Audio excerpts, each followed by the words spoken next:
সামনে বলতে চাই, এমপি হওয়ার কোনো সরকার আশা নয়, মানবতার সেবার তৌফিক যদি আল্লাহ রাব্বুল আলামিন দান করেন, তাহলে সেবকের দায়িত্ব পালনের জন্যই বাংলাদেশের জামাত ইসলামীর লক্ষ লক্ষ নেতা কর্মী এদেশের মানুষের সেবায় নিয়োজিত হবে ইনশাআল্লাহ।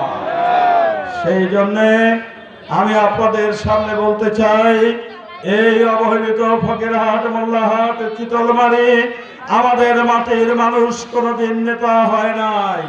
মোফাজ্জল হায়দার ভাই বলেছেন, আমি আর একটু বাড়িয়ে বলতে চাই, এ আসনকে নেতৃত্ব দিয়েছে মোরেলগঞ্জের মানুষ, এই অঞ্চলকে নেতৃত্ব দিয়েছে মধুমতির ওপারের মানুষ।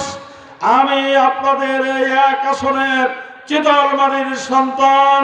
আল্লাহ রাব্বুল আলামিন যদি তার আসমানের সাহায্যে মশিউর রহমানকে সমাজের জন্য কবুল করেন, তাহলে ন্যায় ইনসাফের পরে টিকে থেকে জনগণের একটি পয়সা আত্মসাৎ করে গ্রহণ করে আমার 42 বছরের সাধনা আমি নস্যাৎ করে দিতে চাই না।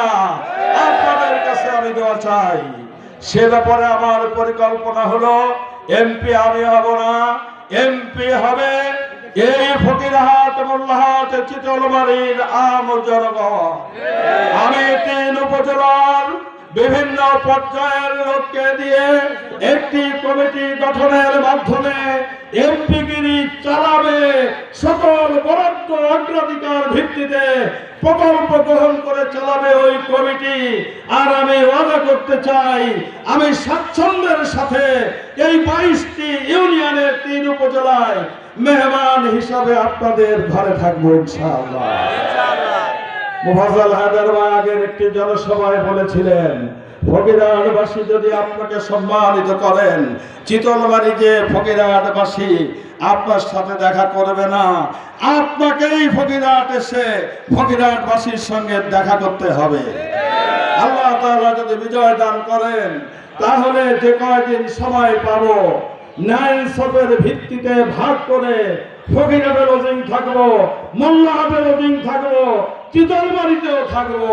কোন বৈষম্য এখানে আমি করবো না ইনশাআল্লাহ।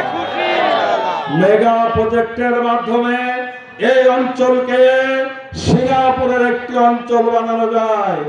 যে কথা বলেছেন আমার প্রধান নির্বাচনী এজেন্ট, কেন্দু আরবিল আর কোদালি আরবিলকে যদি